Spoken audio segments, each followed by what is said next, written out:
Geliefdes, ons is besig met die vraag oor wat ons enigste troos in lewe en in sterwe is. Indien die Heilige Gees nie in ons kom werk nie, gaan ons maar onbesorgd verlore. As gevolg van die werking van die Heilige Gees het ons 'n behoefte aan troos. Ons smag na troos in lewe en in sterwe. En dan leer ons in vraag en antwoord 1 van die Heidelbergse Katekismes dat die enigste ware troos slegs by God te vind is. Slegs by die drie enige God, Vader, Seun en Heilige Gees. Dit is die grootste troos wat die mens maar kan ontvang. Dat hy nie aan homself behoort nie, maar aan Jesus Christus. Ek is baie duur gekoop. Daar is met sy bloed vir my betaal. Hy bewaar my so, dat sonder die wil van my hemelse Vader geen haar van my hoof kan val nie. Hy sorg vir my, en niks kan my uit sy Vaderhand ruk nie. Ek, wat eers 'n slaaf van die duiwel en die sonde was, word nou as eiendom van Christus aangeneem as kind van God. Wat 'n asemrowende troos. Ons lees daar in Romeine 8 vers 12 tot vers 17, daarom dan broeders, is ons skuldenaars nie aan die vlees om na die vlees te lewe nie, want as julle na die vlees lewe, sal julle sterwe, maar as julle deur die Gees die werke van die liggaam doodmaak, sal julle lewe.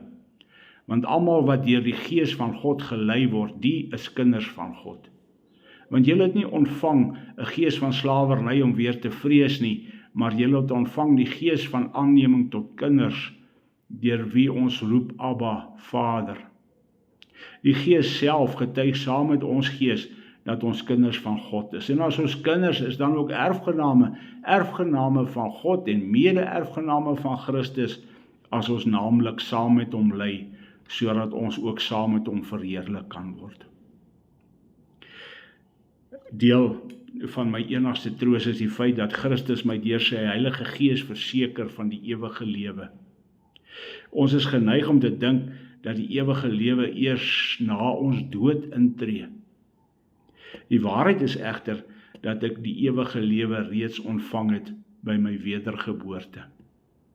Die versekering hiervan gee die Heilige Gees deur die woord van God, waarin die beloftes van die ewige lewe altyd duidelik vir ons opgeteken staan. En hy werk ook die geloof daarin in ons harte.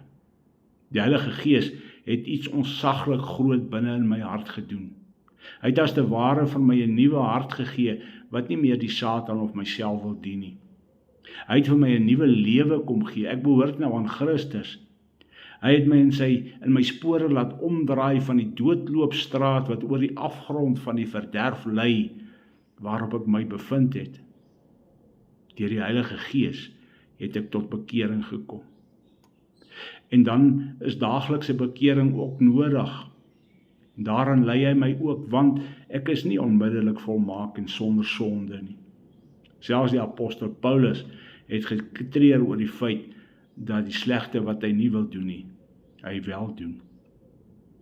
En aan die einde van sy lewe het hy bely dat hy nie volmaaktheid bereik het nie, maar dat hy homself uitstrek om die oorwinnaarskroon by die eindstreep te ontvang.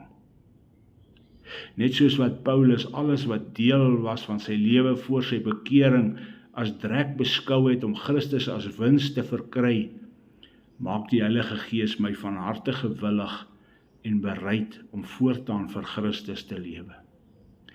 Dit is die enigste troos in lewe en in sterwe. Kom ons bid saam. Almagtige drie-enige God, Vader, Seun en Heilige Gees, ons dank U, Heilige Gees, dat U aan ons die wedergeboorte geskenk het. Almagtige God, U het iets ontsaglik groot binne in die harte van verlore sondaars gedoen, in my hart gedoen. U het my 'n nuwe hart gegee, wat nie meer die Satan of die eie ek wil dien nie. U het vir my 'n nuwe lewe gegee. Ek behoort nou aan Christus. Ek dank U dat ek van die ewige dood gered is, omdat ek die ewige lewe ontvang het deur Jesus Christus, wat die eerstgeborene uit die dode is. Maak my van harte gewillig en bereid om voortaan ten volle vir Christus te lewe. Amen.